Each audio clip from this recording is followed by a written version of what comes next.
Соёлын говьяц зүтгэлтэн зохиолч Санжин Бүрв. Насны чагтаг.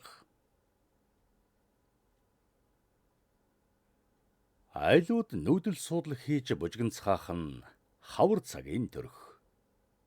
Хураг шиг туурын ая даах төрүүчээр дарвын нуруу тэнгэрийн хаяараа хулжих гэж байгаа юм шиг л адгаж яарцгаах нь уулан бараатгаасан илүү салхины хөлөөс дайжж байгаа нь тэрэ. Их уул тэнгэрээс юулсан салхиан өвөр хормоор угаан зоргоор асгаж айл амтны орон овоохойч аваачулуучих нь энүүхэнд. Эрхвиш уулын тасархай газрын ихэн болохоор овоотын бор борхон толгод зодуулсан гөлөг шиг навдалзаж үлдэнэ. Ганц хүүгийн цэрэгт мордуулж их хотын амьдралын эргүүлэгт живүүлэн алдснаас хойш сүрэн жагунцад зам хөлийн энэ овоотоос буйр салсангүй үеийн мултарч үсээн цайтал хоног тоолж яваа үйлтэй амтэн. Хүлээлт гэдэг энэ.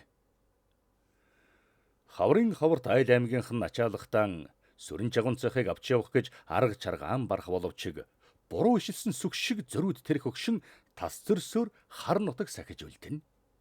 Тэгээд л өнөөх тэнгэр нураасан их солихтойгоо золгоод авна да. Амта зарим нэг нь "Гүй хөөй. Цаа зөрүүд өгөр хөгшин чинь өдийд гэртэйг хийсэж байгаа шүү" гэлцэн эргэж тойроход сүрэн жагунц аргал хорголхон савардаж аргаан даахгүй бүртэлцэн сайлын хідэн богинохон араас майтарчл явах. Үхий гэж болдгүй, амьдрий гэж амьдрч жаргадгүй хорвоо гэдэг энэ л байх та. Гээд хормой дорон нойтон голтой юм унгаасан энэ амтны зовлонг хинч тэгтлийн гадарлааж тэ. Зөнөж угаан тэр гэлцэн шивэр авир болно. Гэтэл их хүнд насны чагтаг гэж нэг юм бас бий. Сүрэн хөгшний хөлийн бор авдарт хүүдэл гэж хадгалсан ааруул хурууд цагаан сараар хувь болгож тавиад чулуу шиг болтлон хатсан хоньны зүрх гээд юу исвэх вүлээ. Гэтэл амьдралд хөл алдсан гэх хүүгийнх нь бараа битгийх л сүудэрнч харагдахгүй. Хүмүүс хэлцэх нь нар сар шиг ганц сайхан хүн ёстой нэг алмас шиг хүүхний гарт орж толгоогоо мэдүүлсэн юм гинлээ гэлцэн үгэн уцалхыг сүрэн чавганд сонсоод "Квайердо бид нар муу хүүгийн минь илүү үзээд байх та яах вэ" гэж элгэн эмтэлж явна. Айлууд нүүдэлдэн захиж хамаг биед нь хужир ургасан зэлдэн хөх хэдэн тэмээгийн гаднаан авчирч хужирсан ямаанууд өвдөг шилбийн долоон тавруулчих шахан шооргонолдож хүүхэд шуухтын дуу чангарч хормой дэрвүүлэн гүйлтэх нь нүүдлийн баяраа.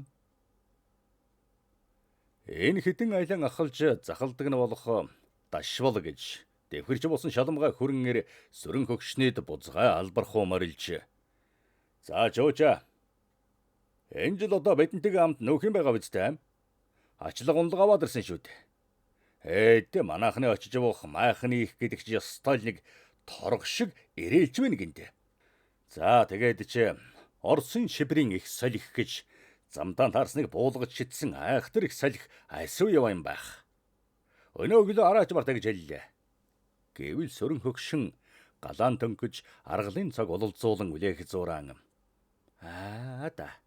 "Салхилхан л дээ хөөрхий" гэж амандаа ботнод огт тоосонгүй.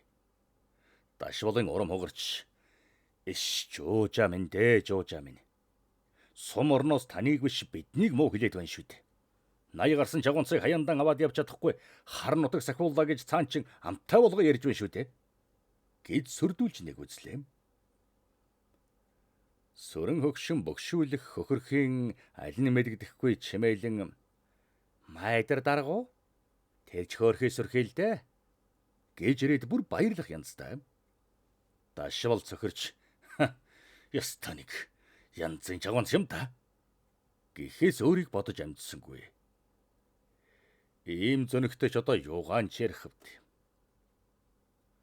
Өглөөний улаан нарнаар нүүдэл хөдөлж сүрэн жагунц хоньны хүүхдүүдийн өвөрт амны заваа гаргах ааруул хурууд хийж өгөөд алс замын бэлгдэл цайны дээжийн өргөж орхиж болдгүй орчлон дээрэн торогод хоцорлоо.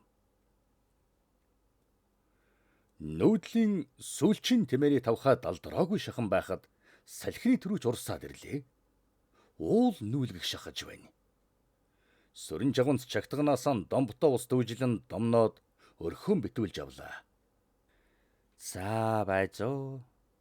Дашвалынхан хашир улс галтай үнсээ болсол байгаа да. Овоотыг хайлуулчих вэдэ гэж бодон зулаан барьж гэгээ гаргаад утас ээрч өөрийгөө саатуулсуулаа. Боргэрийнхэн дээвэр туурах хөвхөлзөн гадаа аргал зөөдөг нэг муу хэмхэрхий төмөр ховн нь хангэр жингэр хийгээд явчихад бойнарaan бол муу арган гэрийн бүслүүр даргамчхан бас идэж орхиж одоо урд ганг руу аваачаад хэмхлээ тайчихна гэж саналаа. Салхины хүч улам нэмэгдэн гадаа гэртгүй нарийн тоос бужигнан хоолоо амын хорсгоно. Салхиныг ингээд эхэлсэн байхдуу 7 хоног чиндүүдэн шуурганых нь хүчтэй догшин байна гэдэг жигтэйхэн. Яадаг вүлээ өнөө хэд маань хавцал бараадаж чадаа болвоогүй болов. Нялхан нойтон хүүхэдтэй улс зутранда хөөрхөс гэд санан аманда майныг өвтнэн. Сулын төлөө гангалзсан бүхэн алдна. Тэгж байтал их салхи өрхийн хуу татж аваач луучглаа. Бурхан минь цагаан дагаадж тэр юмудаа энэ жилийн салхи шуурга буулгах нь. Сүрэн жагунц ингэж бодон дотроо залбирч өдөр шөнийг өнгөрүүллээ. Тэнгэр хангааг нийлүүлсэн их салхины сөүлж шавтраагүй шахан байхад дашвал давхиж ирлээ. Тэгтэл овоотод ер юуч болоогүй юм шиг сүрэн жагунцын хэдэн яма харганы цэцэг сэрмэж боргэр, бор жагунц, шар зул байдгаараа л байж байлаа. Араг савар аваач явчих чээ энэ салхи. Дашвалаа хөөмөн чи энэ урд ганг руу яваад нэг аваад ирнэ үдэ. Хаалдаа ажидэ. За тэгье дээ жуужаа минь тэгье. Ерөнч би энэ жил танд нэг хөнгөн бөхөөхөн шиг арга олж өгье дөө. Биш бойнаа нэмгэмдэ. Гэд ч бас жуужаад нь нэгэн зэрэг арга илээчихнаас би шүү. Гэсэр сүрэн жагунц махан бойлон ангалзуулан энээхэн мөнгө настай юм шиг сэтгэл дүүрэн харагдана.